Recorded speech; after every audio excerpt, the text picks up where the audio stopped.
Good morning, my dear children, and here we are once again taking our last lecture forward. Today we will be doing the last part, that is series 4 of chapter 5, standard 10, science 2. We were learning about how energy is generated through different sources. Last time we stopped on page 55.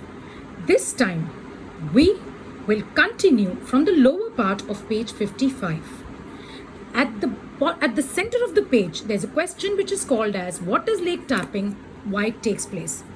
Well, lake tapping is an artificial process in order to keep a complete running supply of water to rotate the turbines for hydroelectricity.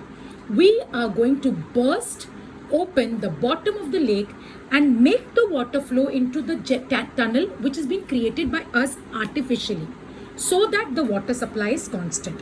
This is what is meant by lake tapping. The next form of energy, which is renewable and which is a very nice, clean and safe source of energy, is wind energy. But how does wind energy work and what are the problems associated with it? Wind energy is required for us, but the condition is the wind should flow at a very high velocity. You cannot have एक हवा का झोंका आया बाद में next one will come God knows when. No. Continuous flow of wind energy which will rotate the wind turbine, which in turn will rotate the generator, and electrical energy is produced. You can see the schematic of a windmill. These are the blades and the blades will rotate. Okay, and they are connected to the generator. We also have kinetic energy of the wind, which gets converted into rotation of the turbines. That is another form of kinetic energy, which will give out an output of electrical energy. Okay, so we know that wind turbines can generate electricity provided there is a continuous flow of electricity. Let me show this to you in the form of a diagram. High flow of wind rotating the windmills. There are turbines which are attached over here. The turbines are connected to the generators to transformers, and finally the distribution, and it reaches us in our homes. This is, however, possible only in certain areas because, as you are aware, wind velocity is high on seashores and high hilly regions. It's not possible for us to even construct huge windmills in a place like Mumbai and even expect that we will have continuous wind velocity. But on your way to Pune or on your way through the Bhiwandi route, you must have seen some windmills on high hilly regions. The blade length also depends on how much energy can be generated. As you can see, different blade lengths and the capacity for which they can generate, amount of electricity they can generate, and also over here they have mentioned the velocity of wind. So these factors should be taken into consideration before generating a windmill and locating your source of energy over there. Children, we now are on page 56 and are dealing with the next type of electrical energy generation, which is powered by solar energy. Look at the energy play here. Energy from the sunlight, photovoltaic effect, directly into electrical power. This is how solar energy is beneficial. This is how your solar powered calculators work, or your solar powered watch works. It takes in the energy from the sun and it directly gets converted into DC.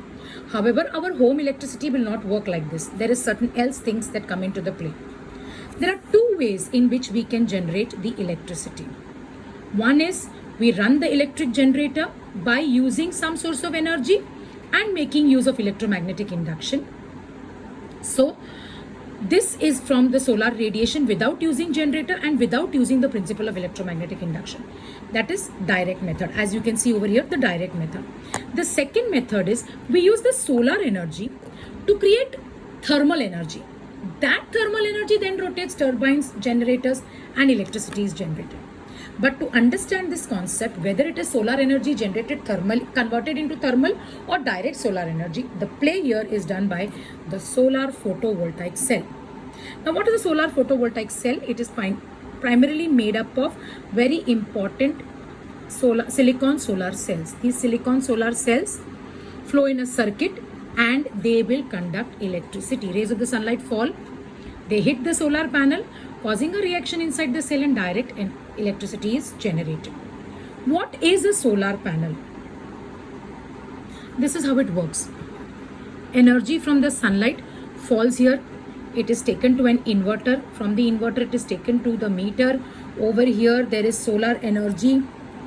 There is solar energy which is productive and it produces very high quality of electricity. It is then supplied. So this whole grid works on the basis of a solar panel. What is a solar panel? One or two cells which consist of small cells placed next to each other is in series, placed one below the other is in parallel. In series, the same amount of current is generated in each of the cells. In parallel, we can add the current which is there. You have done this in series and parallel last year.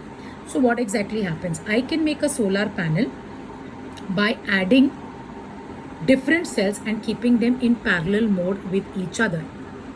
So the current that is generated can be utilized in a bigger level. Many solar cells are made to join with each other. A good solar cell can have an efficiency of almost 15%. So if it receives 100 watt of solar radiation, it will give out an energy of 15 watts. Many of them are connected in series and parallel, and a great potential difference is created. We can obtain as much as solar energy as we want by the process of connecting these solar cells. Many solar panels together connected form a long stretch called as solar strings, and many solar strings connected together form a large part which is called as a solar array. So by making solar cells connect, we make a solar panel. Connecting solar panels, we make a solar string. Connecting solar strings, we make a solar array. So we have solar cell which can be directly converted into the battery. Battery goes into the inverter and then the electrical equipment, because the current generated by solar cells is DC current. We need to convert it into AC current to make our houses running, and for this we require the inverter. Many solar panels can be connected together. DC power is converted into AC power. Transformer transforms it. The picture I have given you a better picture over here than it is there in your textbook, but you can refer it any which ways. So concentrators for collecting the sunlight, because primarily these solar panels are very costly. Sun is a continuously freely available source of energy. The only problem here is they are costly. So we have to connect, and also seasons, of course. Summers and winters it is will be okay. Rainy season it's a bit problem. We absorb the sunlight, then they rotate into steam turbines, electrical generator, and electrical energy is generated. This is about solar thermal power plant. The difference is not directly, but collecting the sunlight, you absorbing the sunlight, utilizing it to rotate steam turbines. So you have created thermal energy with the help of collection of solar cells. So this is the kind of figure where there's a solar power plant, you're collecting, then the solar energy, solar panel, it goes through it. It will warm up the water. There will be steam generated. Steam will rotate the turbines, generator. The steam will condense coolant. Again, the water will go back. It will be heated. Almost similar, but here instead of using coal for burning, they will be using solar energy. There's a whole list of how much of the energy resources are used for generation of electricity in the world and in India. How much of it is renewable. With that, we come to the end of the chapter.